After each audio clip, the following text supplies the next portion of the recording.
ñuy ñëw fii gaz El Salvador la ñu woo ne ko gaz jafe-jafe am na dañ fi war a daje fii Ndar ak suñu ay mbokk Sénégal am waxtaan bu am solo bu ñu fi bëgg a def ndax mun nañu utal bërëb boo xam ne fa la ñuy defee waxtaan bi donc fekk yàlla def gaz di liggéey ak professeur Seck donc professeur Seck bu rencontre citoyenne mettre à notre disposition lieu bi donc maa ngi tudd Guy Marius Sagna nekk secrétaire administratif bu FRAPP du Front pour une révolution anti-impérialiste populaire et panafricaine ñëw fii tey ci délégation boo xam ne Cheikh Tidiane Gaye ci la bokk secrétariat exécutif national bu FRAPP ànd si ak Aliou Gérard Koïta bokk tamit ci secrétariat exécutif national ak man mii bokk secrétariat exécutif national bu FRAPP am mbégte tamit fekk fi suñu ay mbokk yi nga xam ne ñoo jiitee FRAPP Ndar muy Abdoulaye Diop ak suñu mbokk Balla mi nga xam ne moom moo jiitee FRAPP Université Gaston Berger bu Ndar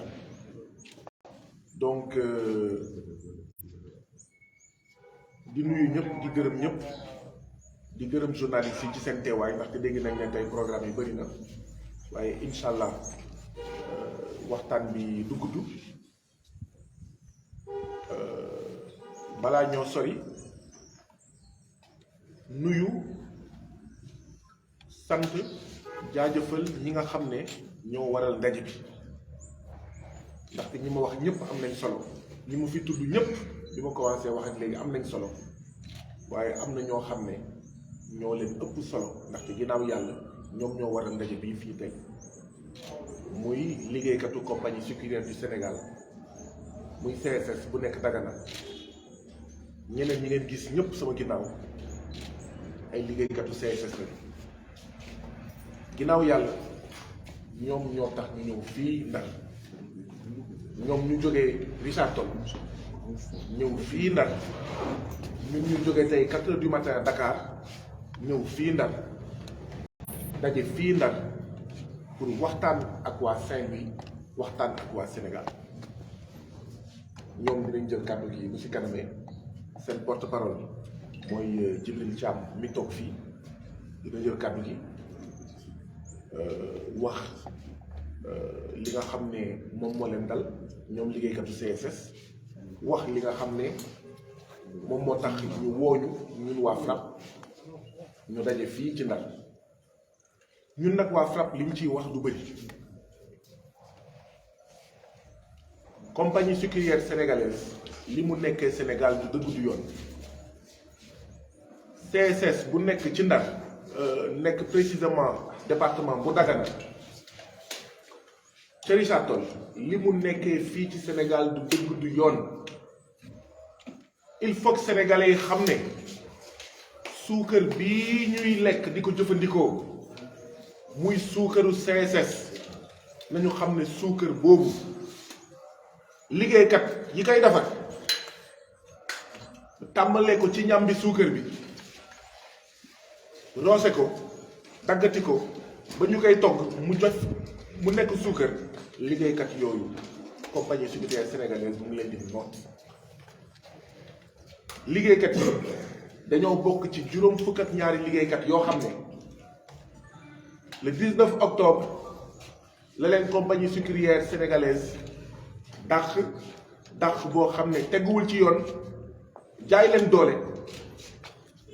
ne leen ca biti ku ci nekk ci ñoom liggéey na fukki at ak juróom liggéey na lu jege ñaar fukki at ca compagnie sucrière sénégalaise waaw jëfandikoo ndawu liggéeykat yi maanaam seen jeunesse la jëfandikoo seen ñàkk la jëfandikoo seen deret la jëfandikoo fukki at ak juróom ñaar fukki at ba saay bu ko soobee moom CSS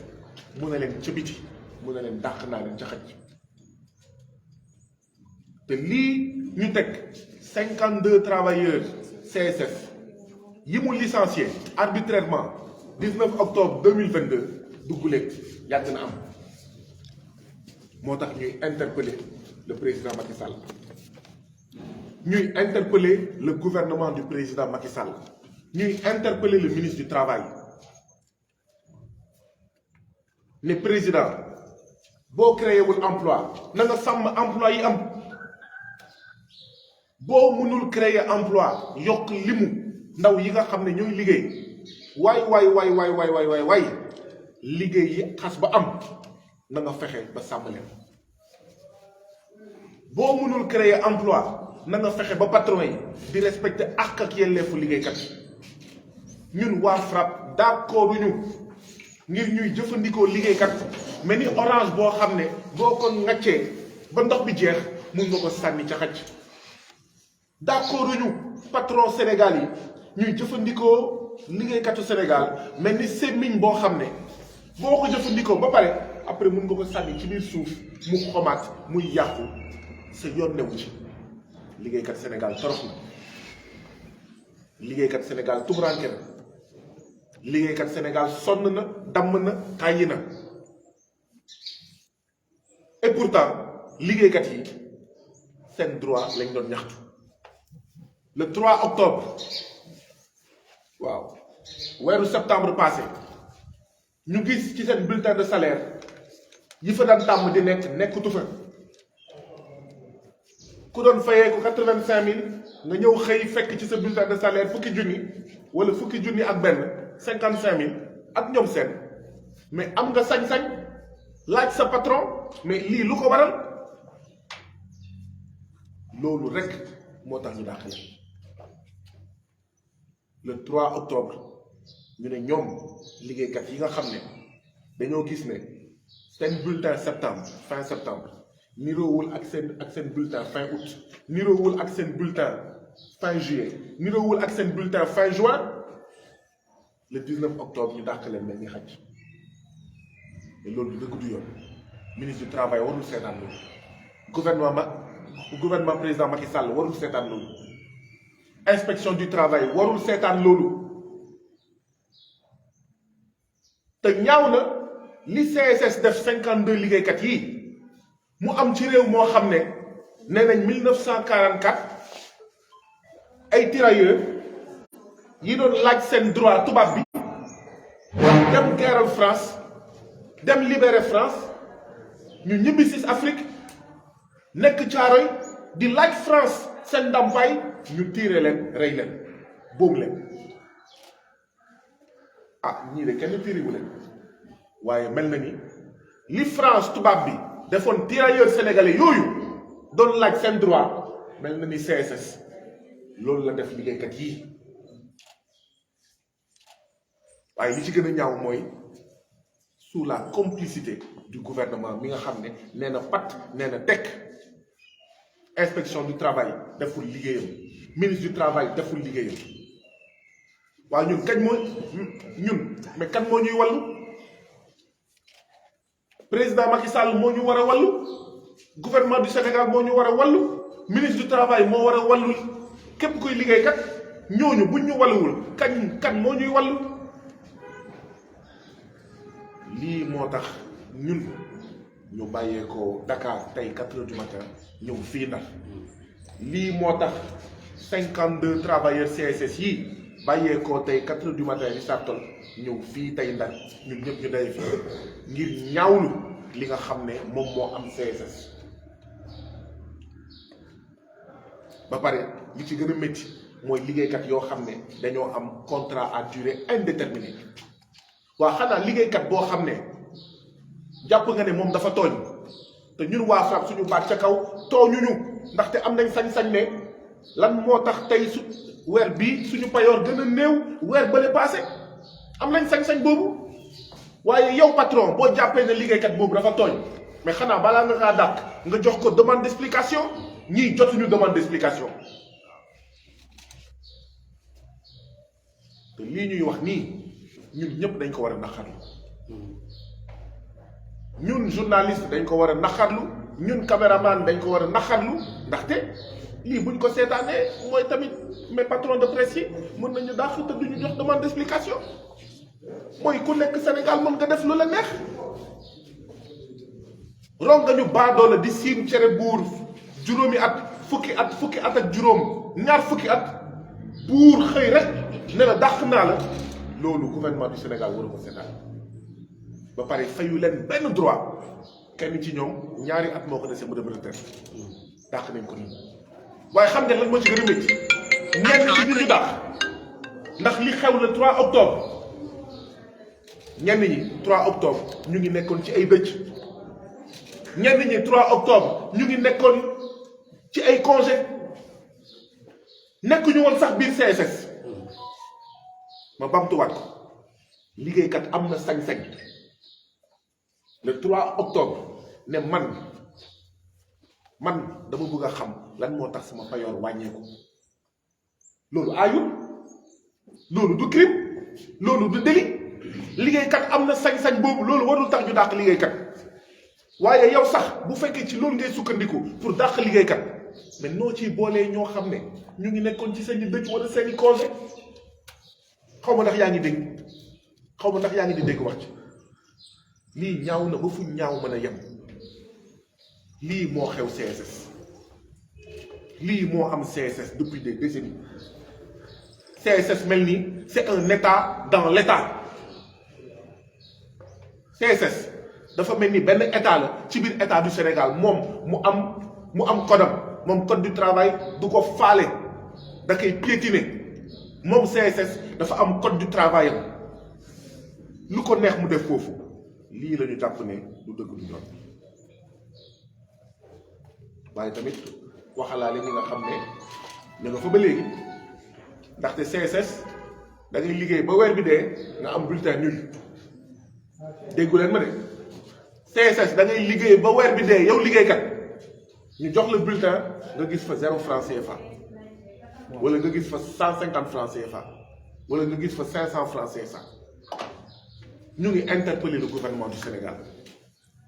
mënuñu continuer di seetaan cette situation là continuer à prospérer moo tax ñu jàpp ne ñi jiite CSS dañoo bokk ci ñi nga xam ne ñun waa FRAPP ñu ngi leen di woowee fii ci Sénégal les patrons voyous ndaxte lii patron voyou mooy patron boo xam ne voyou mooy ku dul respecter yoon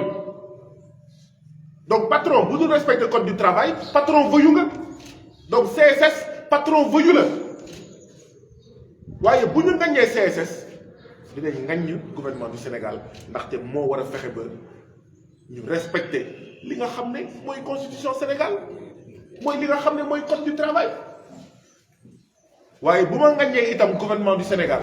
ak président Macky Sall ci seetaan yi muy seetaan tubaab yi ak ay patron nit yu ñuul dama bëgg mu leer Sénégal nag am na ay bukki yu weex am na ay bukki yu ñuul bukki yu weex yi mooy tubaab yi waaye tamit am na ay Sénégalais ni ñun ñuul kukku ni ñun nekk bukki di def yëfu bukki comme tubaab yi nga xam ne ñoom ñoo fi ñëw donc président Macky Sall ak gouvernement bu Sénégal ñooy toog seetaan patron voyou yi bukki yu weex yi ak bukki yu ñuul yi di def lu leen neex di toroxal liggéeykat di jaay doole liggéeykat di noot liggéeykat waaye nag du ñu yem foofu de il faut que ñu interpeller les syndicats ndaxte ñëpp xam nañ ne CSS am na ay syndicats yu bëri luy liggéeyu syndicats yi lekk cotisation liggéeykat yi après ne muut di jël ay enveloppe ci borom CSS après ne muut loolu mooy liggéeyu syndicat mais syndicalistes yi am nañ fulla waay jóg leen seen bopp noo mu ne amee membre sa membre di cotiser weer bu nekk dina jox xaalis ñu toroxal ko tooñ ko jaay ko doole dàq ko ba pare yow nga ne muut nga ne pat ndaxte dañ la logal dara donc syndicat yi nekk ci Sénégal rawatina syndicat yi nekk fële ca Richard Toll ca CSS foog ñu xoolaat seen bopp lii mënul continuer waaye ñu ne itam askan wi foog ñu wax ak ñun foog ñu wax suñu bopp ndaxte kat bu ñu wax rek ne non man bokkuma CSS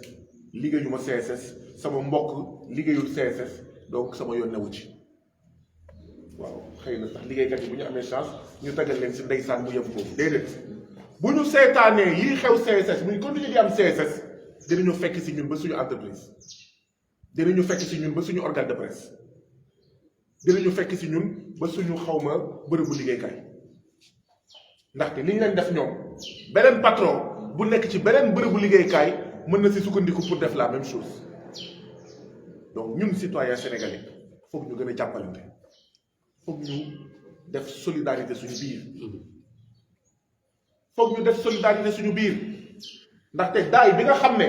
moo lakk 52 travailleurs CSS yi ñu daax buñ ko seetaanee daay boobu mooy ñëw lakk ba suñu biir entreprise daay boobu mooy jógee Richard Toll dem ba Dagana daay boobu mooy jógee Richard Toll ca CSS fii ba Ndar ba Diourbel ba Casamance ba Kédougou ba Dakar ba Thiès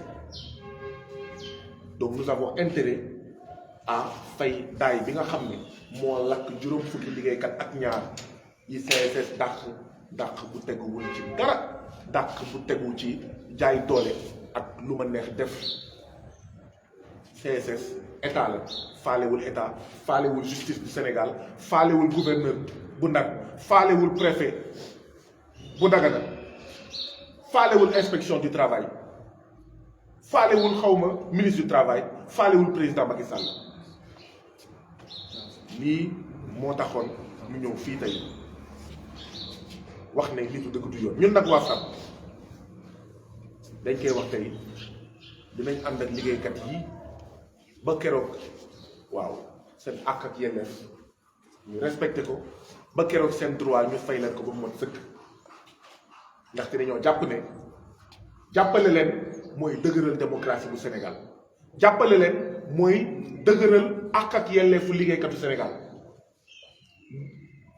jàppale leen ba ñu am ndam ci kaw CSS mooy fexe ba loolu mooy tax CSS dootu ko defaat loolu mooy tax yeneen patron yu mel ni CSS yeneen entreprise yu mel ni CSS dootuñu ko defaat donc lii la ñu ñëwoon tey pour wax fii et que CSS sonnal na Sénégal sonnal na waa Dagana rawatina waa Richard Toll liggéeykat mu noot ndox mu posone ndaxte produit chimique yu muy liggéeyee yëpp mu am traitement boo xam ne da ko war a traité produit chimique yooyu mu ngi dem ba ci lac de Guiers bi nga xam ne moom la ñuy naan donc moo tax ba ne bu ñu ne ñun nekk ñu CSS rek ñun dëkkuñu Dagana rek suñu yoon newu ci dama ne CSS produit chimique yu muy defaree suukar mu ngi koy génnee ci CSS ci ay déeg ak ay fleuve yoo xam ne d'accord dañuy walangaan ba lac de Guiers ñu naan déet mu sàcc suufu béykat ak sàmmkat noot liggéeykat sàcc suufu béykat ak suufu sàmmkat ba pare di posone Sénégal gouvernement bi ne pat ndaxte xëy na ñoom am nañ njëgu Kirène am nañ njëgu Pierreval am nañ njëgu xawma Meki Casamance ak ñoom seen donc bu leen neexee bañ a naan ndoxu robinet bi waaw ñun ndoxu robinet bi moom la ñuy naan te ndoxu robinet bi mu ngi jógee lac de Guiers te ñëpp xam nañ ne lac de Guiers mu ngi bàyyi ay produits chimiques yoo xam ne plutôt CSS mu ngi bàyyi ay produits chimiques yoo xam ne ça se retrouve au lac de Guiers donc lii moo nekkoon suñu kàddu di ci lancer un appel à tout le monde képp kuy organisation képp kuy personnalité fii ci Ndar fii ci département Ndar fii ci région bu Ndar bu Saint-Louis fii ci Sénégal nañu jóg ànd ngir xeex nooteel. Donc nous sommes venus ici aujourd'hui à l'invitation de 52 travailleurs arbitrairement licenciés par la compagnie sucrière sénégalaise le 19 octobre 2022 pour animer cette conférence de presse et dénoncer l'injustice, l'arbitraire, la forfaiture dont ils ont été victimes, ces 52 travailleurs. Ces 52 travailleurs ont travaillé tout le mois de septembre et en fin septembre, ils ont reçu leur bulletin de salaire et leur salaire et ils ont constaté que ce qu'ils avaient l'habitude de percevoir s'est considérablement rétréci, s'est considérablement réduit comme peau de chagrin. Pour vous faire une idée des différences salariales, un travailleur qui avait perçu en fin août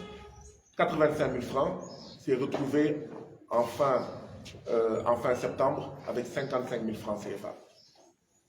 Et ces travailleurs, qui étaient au nombre d'1 millier, donc de 1000 travailleurs,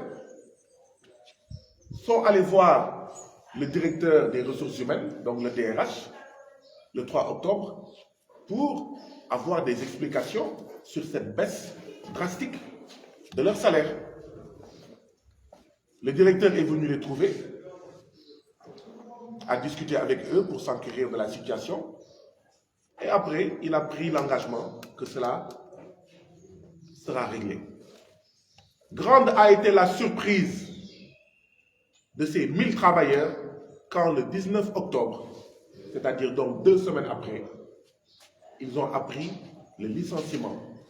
de 52 travailleurs parmi eux. Certains sont ici présents, d'autres n'ont pas pu venir. Parmi ces 1000 travailleurs qui n'ont commis qu'un seul crime, celui de demander pourquoi nos salaires sont passés de 100 000 à 50 000, pourquoi nos salaires sont passés de 85 000 à 45 000, pourquoi nos salaires sont passés de 70 000 à 25 000, le seul crime qu'ils ont commis, eh bien, ces 1000 travailleurs-là ont vu 52 parmi eux être licenciés le 19 octobre. Et donc, c'est avec ces 52 travailleurs-là que nous avons convié la presse pour s'adresser aux Sénégalais, pour s'adresser au président Macky Sall, pour s'adresser au gouvernement du président Macky Sall dans ce département de Saint-Louis, ici à Ndar. Et nous remercions à nouveau le professeur Seck de Rencontre Citoyenne qui a mis ses locaux à notre disposition. Monsieur Seck, merci beaucoup pour tout ce que vous faites pour Ndar. Nous remercions également GAS El Salvador avec tous ses camarades de Saint-Louis dit non pour l'excellent travail aussi qu'ils font ici à Ndar. Et nous profitons de l'occasion pour dire, nous FRAPP, c'est nous qui représentons GAS El Salvador et Saint-Louis dit non à Dakar. Ici à Ndar, c'est GAS El Salvador et Saint-Louis dit non qui nous représentent ici, nous FRAPP. Par cette formule, je veux dire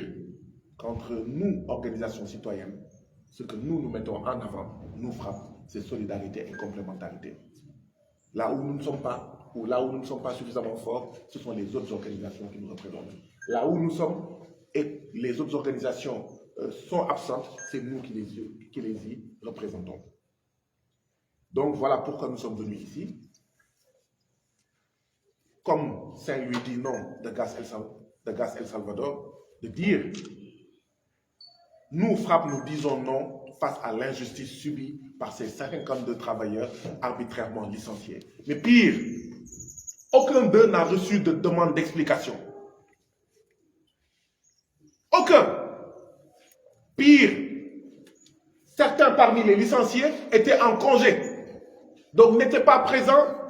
le 3 octobre. Et je rappelle, ce qu'ils ont fait le 3 octobre n'est ni un délit ni un crime.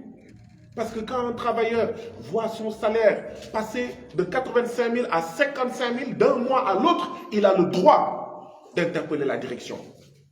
Mais soit, poursuivons la logique de la CSS. Ces travailleurs ont fait quelque chose d'inacceptable le 3 octobre, selon la CSS. Mais, et les travailleurs qui n'étaient pas présents, qui étaient en congé, qui étaient allés à des funérailles? Certains parmi eux sont là. Vous ne leur donnez pas de demande d'explication.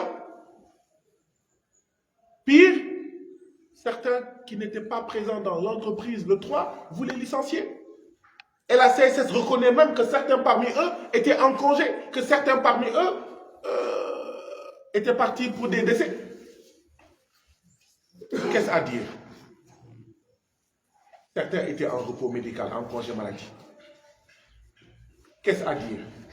Mais que la CSS est un État dans l'État. Qu'est-ce à dire? que l'État du Sénégal a son code du travail, mais la CSS a un autre code du travail, son code du travail, qu'on pourrait appeler le code de l'indigénat, le code de l'exploitation, le code de l'injustice. Parce que ces travailleurs ont été victimes d'injustice. Et la majorité de ces travailleurs ont des contrats à durée indéterminée. Rendant les choses encore le scandale, mais beaucoup plus scandaleux, nous dénonçons le patron voyou qu'est la CSS, qui a licencié arbitrairement ces 52 travailleurs, et sans leur payer leurs droits en plus,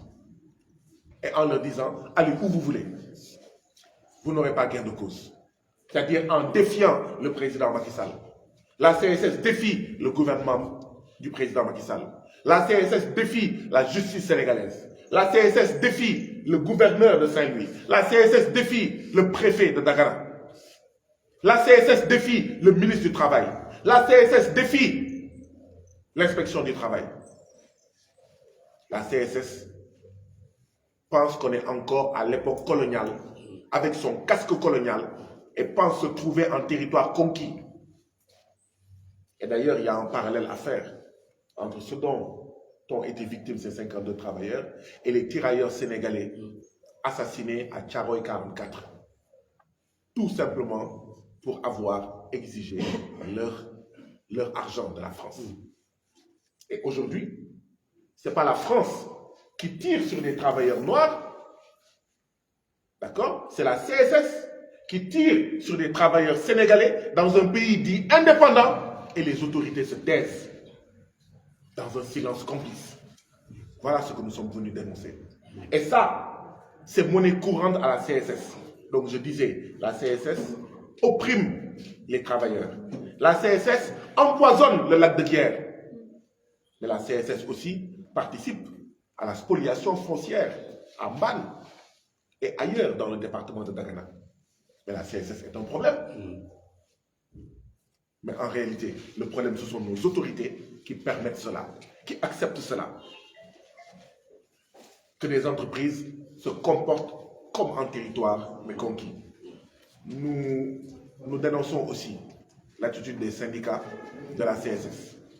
qui se taisent devant des forfaitures pareilles. Nous dénonçons les syndicats, mais corrompus, qui se taisent quand on opprime les travailleurs. Et ces travailleurs sont membres de ces syndicats-là, qui ne font absolument rien, alors que ces travailleurs payent chaque mois leur check-off à ces syndicats. Un syndicat, c'est pour défendre les travailleurs et pas pour être aux côtés du patron qui opprime les travailleurs. Nous interpellons le ministre du Travail, le président Macky Sall et son gouvernement. Mais nous interpellons aussi les populations du Sénégal. Joy Fadjoul Nakhar, Joy Fadjoul Nakhar, Kouy Beredan. C'est à nous, Sénégalais, de changer ce pays-là. C'est à nous, travailleurs, quand les syndicats et les centrales syndicales ne font pas leur job consistant à défendre les travailleurs, c'est à nous, travailleurs, de faire ce que les syndicats ne font pas pour nous, travailleurs. C'est à nous, travailleurs, de faire ce que les centrales syndicales ne font pas pour nous, travailleurs. Donc, ce que les syndicats ne font pas pour nous, eh bien, nous, travailleurs, nous allons le faire. Ce que les centrales syndicales ne font pas pour nous, travailleurs, eh bien, nous, travailleurs, nous allons le faire nous-mêmes. Mané, syndicat, bu deful lu ko war ñun liggéeykat yi ñoo war a xar suñu tànk tubéy defal ko suñu bopp. Centrale syndicale bu deful liggéeyam ñun liggéeykat yi ñoo war a xar suñu tànk tubéy defal ko suñu bopp. Bu dee ñoom dañoo bëgg a continuer di lokk waaw ñu leen di ger ñu ne pat ñun dañu bañ a def tekk bu ñu def tekk bu ñu def meng. Donc nous allons continuer cette lutte avec ces travailleurs. Nous allons les accompagner, y compris sur le plan d'une procédure judiciaire, pour que leurs droits soient respectés par la CSS et que des patrons voyous comme la CSS sachent qu'ils ne sont pas en territoire conquis, sachent que même s'ils pensent qu'ils peuvent acheter le président de la République, même s'ils pensent qu'ils peuvent acheter le gouvernement du président Macky Sall, même s'ils pensent qu'ils peuvent acheter le ministre du Travail, même s'ils pensent, suprême insulte, qu'ils peuvent corrompre la justice sénégalaise, eh bien, nous, 52 travailleurs de la CSS arbitrairement licenciés, nous, FRAPP, nous, Saint-Louis dit non, nous, rencontre citoyenne, nous, députés à l'Assemblée nationale, nous sommes des Sénégalais incorruptibles. Nous sommes des Sénégalais qui allons nous battre pour que justice soit faite. Et justice doit être faite pour ces 52 travailleurs. Je vous remercie. Nous allons donner la parole à Djibril Thiam. Djibril Thiam, moom moo nar a wax ci wolof moom mooy porte-parole ñi nga xam ne ñoom ñooy 52 travailleurs yi ñu dàq ci CSS ñoom nag yàlla dafa def mënuñu wax mais kàllaamaay mais ki nasaraan donc dina wax ci wolof rek Djibril Thiam bu paree dinañ jox kàddu gi professeur Seck bu dee am na lu mu si sànni après dinañ jox kàddu gi Gas El Salvador bu dee moom itam am na lu mu si sànni après bu dee am ngeen ay laaj waaw ñoom dinañ ci tontu daal voilà donc Djibril da ngay ñëw toog fii d'accord alors Djibril am nga juróomi minute ci wàllu waaw mais même boo naree waxaat li ma wax tamit encore dégg nga da ngay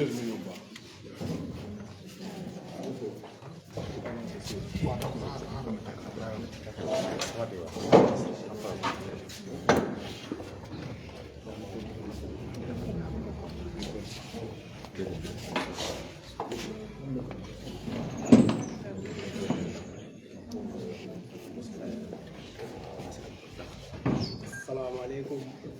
mbooloo mi waxal tur bi man leen Djibril Thiam maa ngi leen di nuyu di leen sant di leen gërëm leen xamal ni rek ñu ngi rafetlu seen taxawaay bis bi namoon nañ ko tey am nañu fierté te am nañu bég am nañu kontaante bi ñuy gisee Guy Marius Sagna daanaka lu ñu waroon wax yëpp ñu ñoo ko bind rek wax na ko dañuy gën a dëggal lu mu wax tey li ngeen doon wax ay Lac de Guiers ndox mi tey boo leen demoon CSS canal bi ndox mi canal bi dafa ñuul fukk te moom ngeen di naan waa Dakar moom la ñuy naan loolu lépp pour wane ne dañuy gën a dëggal CSS daf ñu tënk CSS daf ñu def comme ay jaam du ñu ŋaa du ñu wax maa ngi wax sama mbokku travailleurs yi nekk Richard Toll man Djibi Thiam maa ngi leen di woo gis nañu suñu waa ji gis nañu Guy Marius Sagna nañu xam ni instant yi toll nii suñu rongoñ ak suñu métti bi yëpp jiiri tey fajal na ne man de même bu ma amul woon dara doy na lii la député di njëriñ peuple am Richard Toll am na ay kilifa yu fa nekk am na ñëpp ñu fa nekk ay autorité amul fu ñu waxul amul fu leen jooyeewul tamit pour na ñu ñëw dimbale yàlla def na ndegete ñoom tamit xamuñu lan moo leen téye def nañ seen ak ak yelleef mais lu mel ni CSS waru leen mën a tëx yaakaar naa ko yàlla boole nañ tey ak Guy Marius Sagna ñu ngi ko si sant di ko si gërëm di ko wan ni ñun waa Richard Toll surtout ñun waa 52 personnes yii waxuma la 52 suñuy yaay yi ak suñu waa kër yi ak bopp booloom Richard Toll loo xam ne njaw ba Dagana giri de xaw ma kan waaye man Djibi Thiam ak ñu ñu àndal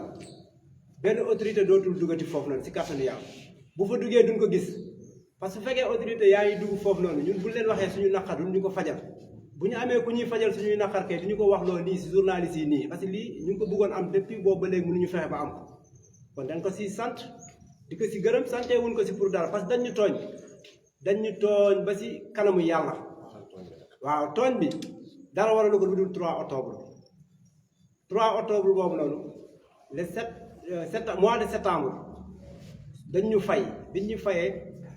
ñu jox ñu ay bulletins yoo ñu fay boo xam ni 10% lañ ñu waroon jox ñoom xam nañ li leen wax 10% lañ ñu waroon pointé ñu pointé ñu 8 heures sec si biir 8 heures boobu ñu ñëw di réclamer lii lan moo ko waral ñu am suñu ñaari chef yoo xam ne bu ñu demee si ñoom kenn ku ne day wax diw la kii di wax diw kii di wax diw la amuñu lu leer na ñun ñëpp ñu ñëw toog ñu ne comme que loolu la demee nañu xaar patron bi ba mu ñëw terrasse bu ñu xaaree patron bi moom finalement mujj fa nekk dafa demoon Tiwaawan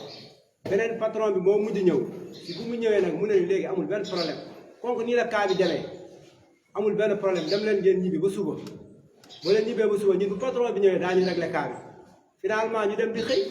ñun foofu lañ jaar di xëy ba le 19 nag le 19 octobre si boppam gars yi woo ñu direction dañu woo direction rek commencé ñu jox ay licenciement sans droit loolu nag ñu ne lii ban réew lañ mën a nekk ba ñuy jox ay licenciement sans droit sans demande d'explication sans dara loolu nag ñu métti lu loolu di si woote wàllu lu mel ni président la ñuy woote wàllu ak képp koo xamante ni ku jege président ak ñoom Guy Marius Sagna ñëpp woonal leen pour ñu ñëw dimbale ñu si xeex bi ak si combat bii nii pour ñu jot suñu ak yelleef baa ñu delloo ñu suñu ay place ñun loolu la ñu gisoon wasalaam. jërëjëf Djiby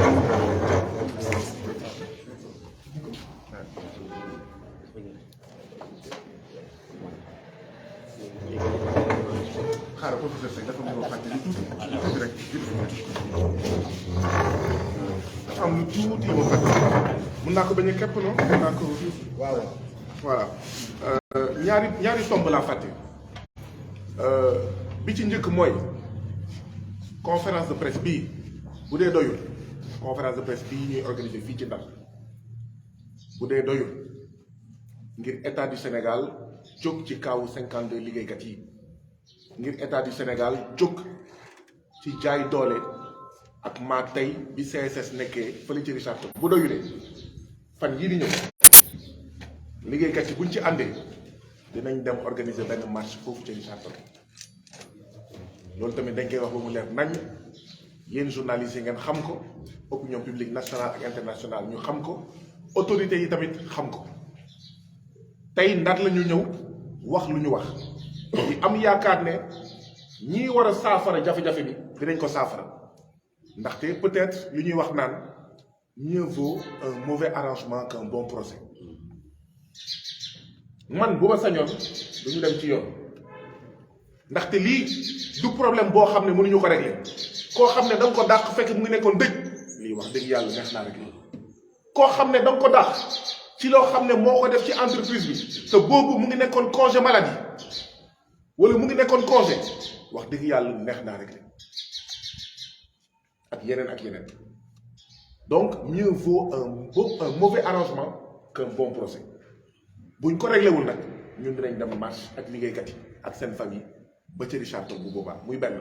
ñaareel bi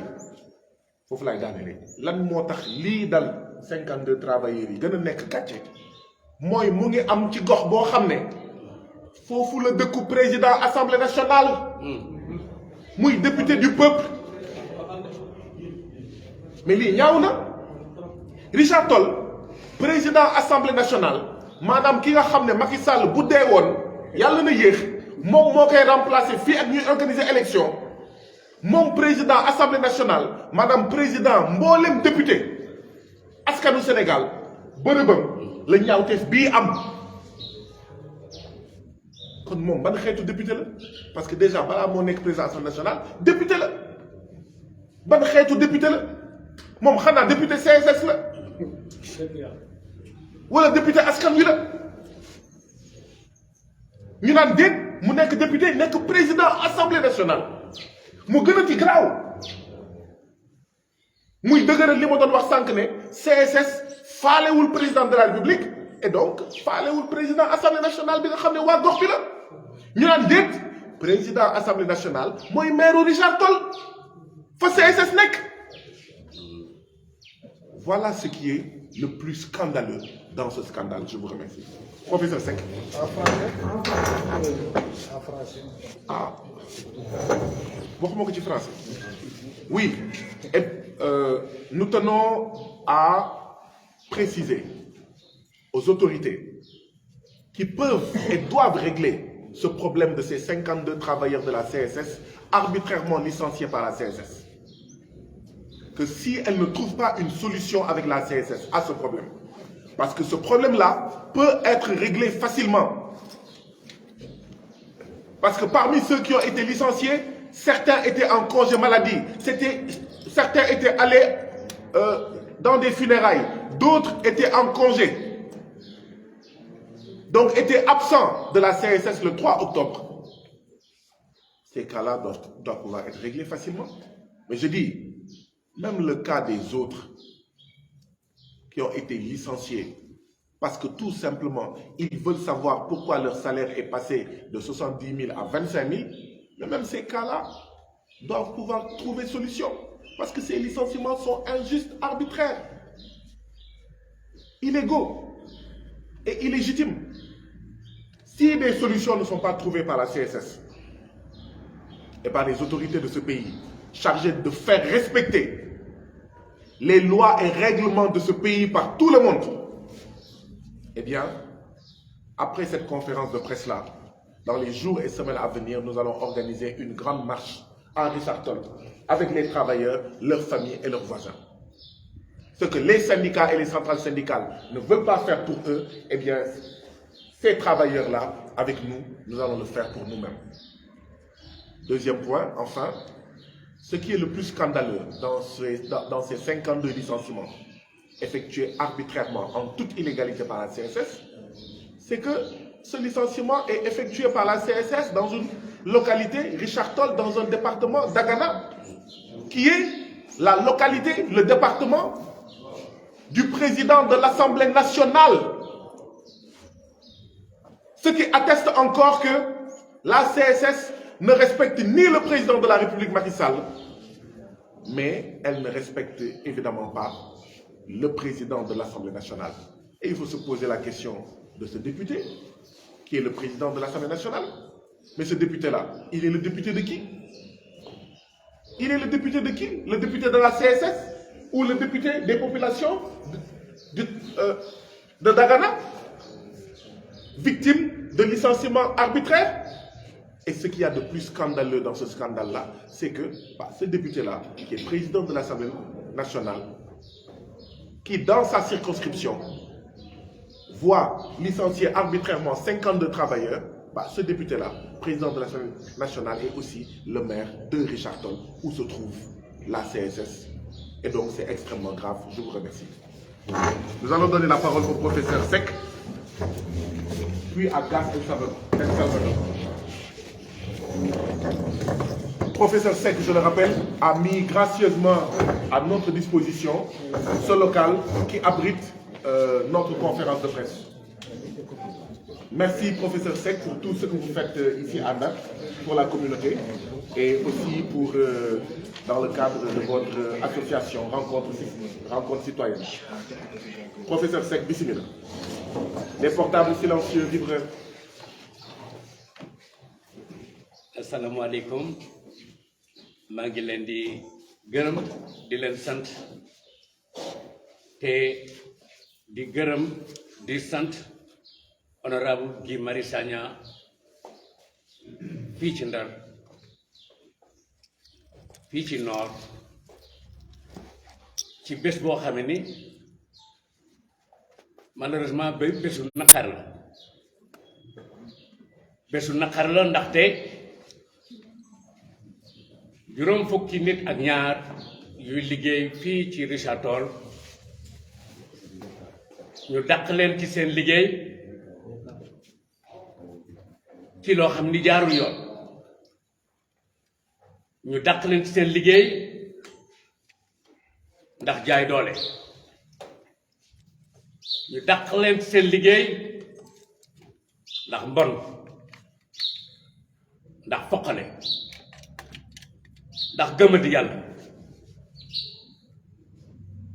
ay liggéeykat lañ su fekkee ni nag léegi dañu toll ci jamono ji nga xam ne ni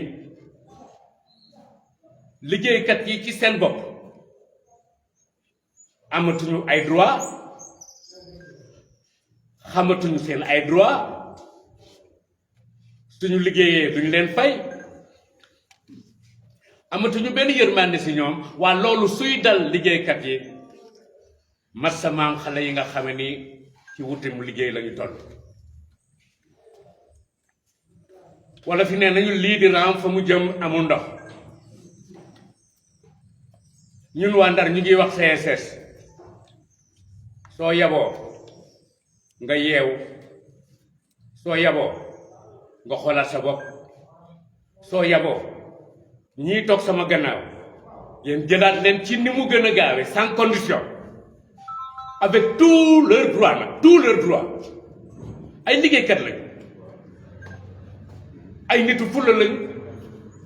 ay nitu fayda lañu ay nit ñu am jom lañu moo tax ñu leen di woowee liggéeykat Cheikh Ibra Fall doon na wax liggéey ci jaamu yàlla la bokk Cheikh Amadou Bamba la ko doon wax moo magee woon Cheikh Amadou Bamba ñeenti at Cheikh Ibra Fall liggéey rek la xamoon mu ni ko sëñ bi liggéey ci jaamu yàlla la bokk sëñ bi tegal ko ci ni liggéey ci topp yàlla la bokk ñii nag waa compagnie sucrière sooy xool bu baax ci sama gis-gis su fekkee mën nañu def lii ñu def nii mën naa wax ni gëmuñu yàlla topp ñu yàlla wante rek du mbiru yàlla sax ay mbiru droit la Sénégal ci boppam dafa signé woon la déclaration des droits de l'homme en 1948 le droit du travail képp kuy liggéey war nañ la fay te dafa yamul ci fay gi dañuy demander respect dañuy bañ kuy salfaañe suñu honneur lii di ram fa mu jëm amul ndox ndax su compagnie sucrière pare am na ñeneen ñuy xaar saay-saay yi bari nañu saay-saay yi bari nañu man nag dama bëgg a wax ni fii ci Ndar soo ko xoolee bu baax ëpp na téeméeri at amoon na ay association yoo xam ni fii la ñu soxee ko woon bi ci jëkkoon moo doon association bu ñuy wax l'Aurore ay xale ñoo ko organisé woon xale yu am ful la xam am fayda am jom liggéey la ñu bëggoon mais aussi indépendance la ñu bëggoon seen souveraineté la ñu bëggoon l'Aurore daf doon wax ni te ci groupe boobu am na ku ci doon wax Lamine Koura Gueye am na ñu ci doon wax Barra Mampenda am na ku ci doon wax Maris Ndoye ay xale la ñu woon 1909 laay wax de ñu nga doon xeexu 1909 bi ñu koy xeex fi mu nekk ci 2023 ci man mbokk nañu xalaat suñu bopp ay droit rek la ñu bëggoon tubaab yee fi nekkoon ba ci kër gii ñu toog nii këru tubaab la woon waa léegi waxuma ni nit ñi di liggéey nga di doo leen fay wante dégg ngeen liñ fi wax sànq ñu ngi polluer suñu ay ndox ñu ngi polluer suñu suuf ñu ngi def lu leen neex xaalis bi nga xam ne ni compagnie sucrière mi koy liggéey ci réew mi investiru ko ci réew mi ndax su ko doon investir ci réew mi ndoor gii ñu nekk tey coono gii nit ñi nekk tey fitna gii ñu nekk tey du mën a nekk kon nag ni ko honorable waxe jóg jot na moom sa bopp moom sa bopp jot na moom sa réew jot na waaye bala ngay wax moom sa bopp moom sa réew yow mënatoo sax moom sa salaire léegi sa salaire sax mënatoo ko moom da ngay liggéey boo weer bi de nga war a fay ko 80 ñu jox la lan 50 ñaata 51 000 amul demande d'explication amul dara jaay doole xam naa ne nag li ma waroon wax yépp honorable Guy Marius Sagna wax na ko ak sëñ bi ak sëñ Thiam li ma ci yokk rek moo di nous en solidarité ak ñoom ñu ngi naqarlu li am ba ci kanamu yàlla ñu ngi leen di wax nañu bàyyi noot bi ñi nga xam ne ñu yore pouvoir bi ñi nga xam ne ñooy autorité yi su fekkee am nañu force bu ñuy utiliser nañ ko utiliser contre compagnie sucrière sénégalaise nañu wax ji bala muy weesu nañu wax ji noot gi metti na nit ñi sonn nañu xale yi liggéey ñuy liggéey ñu ngi leen di sonal jërë ngeen jëf. Merci professeur. On va donner la parole à Gas El Salvador. Oui, oui, on a bientôt fini.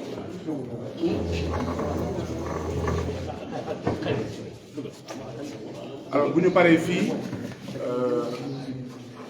war nañ dem Guet Ndar ñu ngeen teg nappkat yi suñu mbokk nappkat yi waxtaan ak ñoom xool seen jafe-jafe ak voilà yeneen mbir yoo xam ne xëy na moo ngëpp Ndar wàllu xam naa brèche bi dinañ ci waxtaan ak ñoom seen daal balaay julli aljuma bi. donc Gaz El Salvador ñu ngi koy gërëm di ko sant ci taxawaayam ndaxte taxawaayam moo ko yóbbu woon jamono yële passé ca kaso waaw Gaz El Salvador c'est un patriote. Nous sommes fiers d'avoir ici au Sénégal des jeunes comme Gaz El Salvador et nous sommes fiers d'avoir ici à Ndar des gens comme Gaz El Salvador moo tax mënuñu ñëw fu mel ni Ndar te duñ ko woo ne ko ndax mën nañ ñëw ba sàngam ndax mën nañ ñëw bërëb sàngam daanaka suñu ñëw bi yëpp ginnaaw yàlla moom moo ko yor waaye loolu yëpp lenn rek la mooy fonk ko respecté ko waaw di ko jaajëfal di ko félicité di ko xamal ne moom mooy ñun ñooy moom Gaz El Salvador bismillah. Salaamaaleykum maa ngi leen di ziar yéen ñëpp kenn ku nekk ci turam ak santam tout d'abord dama leen di jaajëfal yéen ñi nga xamante ni mooy sama confrère yi nga xamante ni moom ngeen gis ni tey nekk journée bu xat. non tey amul confrère ñu bàyyi seen lépp ñëw tey teewal ñu fii ci conférence de presse bi maa ngi leen di jaajëfal yéen ñëpp di jaajëfal aussi tamit suñu mbokk yi nga xamante ni ñoo jógee ba Richard Toll ku ne Richard Toll wax Ndar ñun ñëpp benn lan di leen masawu aussi ci li nga xamante ne dal na leen parce que seen problème bi nekk na lu ma yitteloon à chaque fois maa ngi si doon liggéey à chaque fois aussi ñu ngi si doon woo di ma si interpellé di jaajëfal professeur Magaye mi nga xamante ni moom daanaka papa la ci man nekk engagement am tax tey ma fonk loolu mu nekk tamit koo xamante ni ku bëgg Ndar la ak Guy Marius Sagna te déplacé wu na de Dakar ak ñoom Gérard mu àndal soxna Yacine aussi l'honorable député soxna Yacine bu Pastef ñu ngi koy jaajëfal mi ngi si gannaaw di wax ni du ma guddal damay résumé juste rek tey te parce que mënuñu ñëw fii def conférence de presse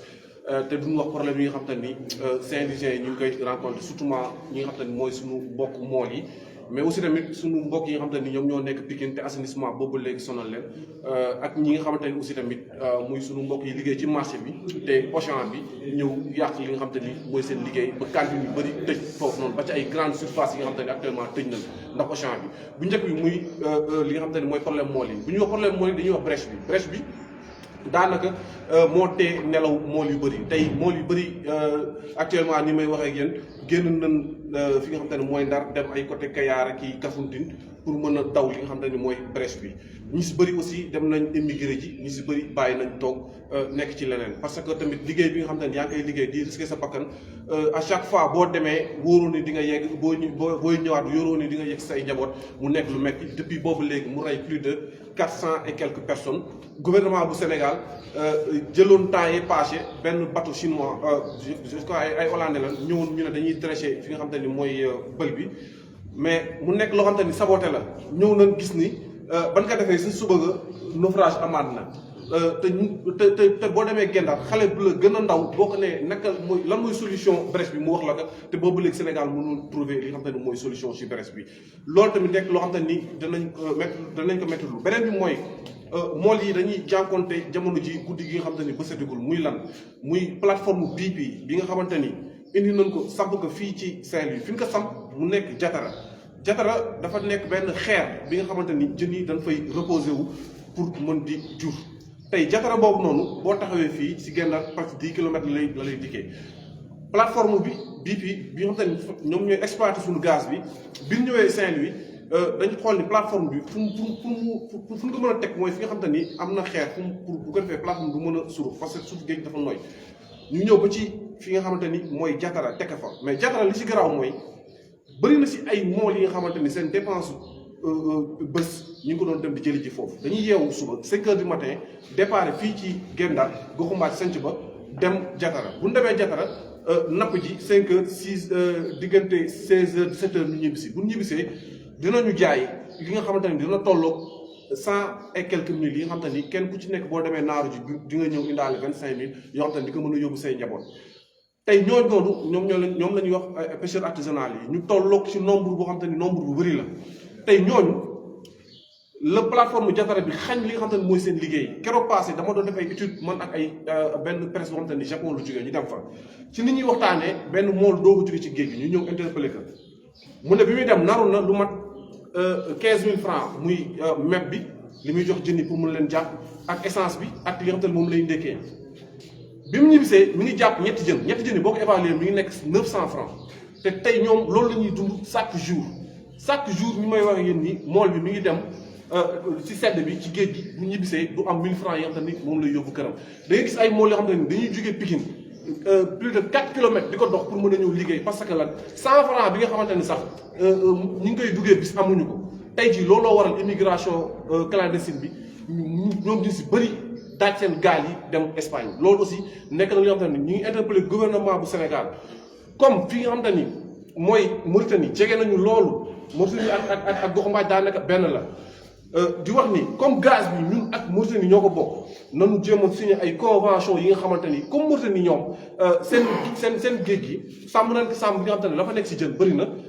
comme aussi tamit Mauritanie ñun ak ñoom ñoo bokk suñu gaz bi te plateforme bi ñu ngi ko teg suñu surface nañu jéem a signé ak convention ak ñi nga xam ne ñooy gouvernement bu Mauritanie suñu pêcheurs yi mën a dem même bu dee sax ci waaxu Mauritanie la bañ a sori mën fa dem di wuti ci ay jën yi nga xamante ni dinañ ci mën a jaay dinañ ci mën a aussi rafetaaye ñi nga xamante ni mooy Saint-Louisien yi loolu benn doléance bi nga xamante ni bëgg naa ko def en droit ñi nga xamante ne mooy mool yi dinañ fa dem ñoom dinañ leen gën a expliquer beneen bi sopp mooy Pikine ñu ngi dund li nga xamante ni métti na loolu depuis 2019 ba léegi gouvernement bu Sénégal dégagé woon benn budget de presque 12 milliards ci lu bokkoon ci programme